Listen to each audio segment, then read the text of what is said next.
ସକାଳୁ ସକାଳୁ ଆଜି ଥଣ୍ଡା ଥଣ୍ଡା ପାଗ ବହୁତ ସୁନ୍ଦର ସୁନ୍ଦର ପାଗ ଦେଇଥିଲା। ସେଥିପାଇଁ ସକାଳୁ ସକାଳୁ ପଖାଳ ଭାତକୁ ମାଛ ଭଜା ପେଟଟେ ଖାଇ ଆମେ ସମସ୍ତେ ଶୋଇପଡ଼ିଥିଲୁ।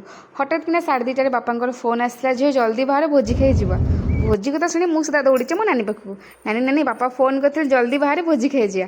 ସିଏ ଆଉ ଖୁସି ଆଉ କହିଲା ସେ ଖୁସି ହେବା ପାଇଁ ବି ଆମ ପାଖରେ ଟାଇମ୍ ନଥିଲା, କାରଣ ବାପା କହିଲେ 10 ମିନିଟ୍ରେ ଜଲ୍ଦି ବାହାରିବା ପାଇଁକା। ହଠାତ୍ କିନା ଝିଅ ପିଲାଙ୍କୁ 10 ମିନିଟ୍ରେ ବାହାରିବା ଭାରି କଷ୍ଟ, ସେଇଟା ପୁଣି ମୋତେ 10 ମିନିଟ୍ରେ ମୁଁ କେବେ ବାହାରି ପାରିବିନି। ଯାହା ହଉ ବୋଉ ସକାଳୁ ଯେହେତୁ ମୋ ମୁଣ୍ଡଟା କୁଣ୍ଡେଇ ଥିଲେ ସେଇଟା ଗୋଟେ ଟାଇମ୍ ମୋତେ ଲାଗିନଥିଲା। ଖାଲି ସଜବାଜ ହେଇକି ଆମେ ଶାଢ଼ୀ ପିନ୍ଧିକି ବାହାରି ଯାଇଥିଲୁ। ରାସ୍ତାରେ ଏତେ ସୁନ୍ଦର ସୁନ୍ଦର ପବନ ଥିଲେ କହିଲେ ନା ସରେ, ଯେହେତୁ ଥଣ୍ଡା ଥଣ୍ଡା ପାଗ ଦେଇଥିଲା।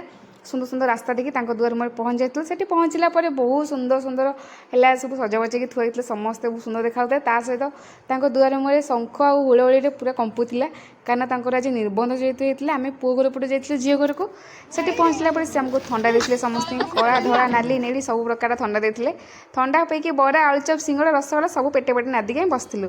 ତାପରେ ଆମର ବୋହୂ ପିଲା ଯିଏ ଯାହାର ନିର୍ବନ୍ଧ ହେଉଥିଲେ ସିଏ ଆସିଲା ପରେ ତାଙ୍କ ସହ ଦେଖା ହେଇଥିଲା। ଦେଖିଲୁ ସମସ୍ତେ, ଆମେ ଦେଖି ସାରିଲା ପରେ ପୂଜା ବି ସବୁ ନିର୍ବନ୍ଧ କାମ ସବୁ ତିଆରି ଥିଲା। କିଛି ସମୟ ପାଇଁ ମୁଁ ଆଉ ମୋ ନାନୀ ଆମ ନିଜ ଜଣଙ୍କ ନିର୍ବନ୍ଧ ବିଷୟରେ ଭାବି ପଡ଼ିଥିଲୁ। ଆମେ ଟିକେ ଖୁସି ହେଇଥିଲୁ। ତାପରେ ହେଲେ କ'ଣ ହେବ, ଦୁଇ ଜଣ ତ ବାହାଘର ସରିଲାଣି, ଆଉ ବାହାଘର ଦିନ ଟିକେ ଭାବିଦେବୁ ବାହାଘର କଥା।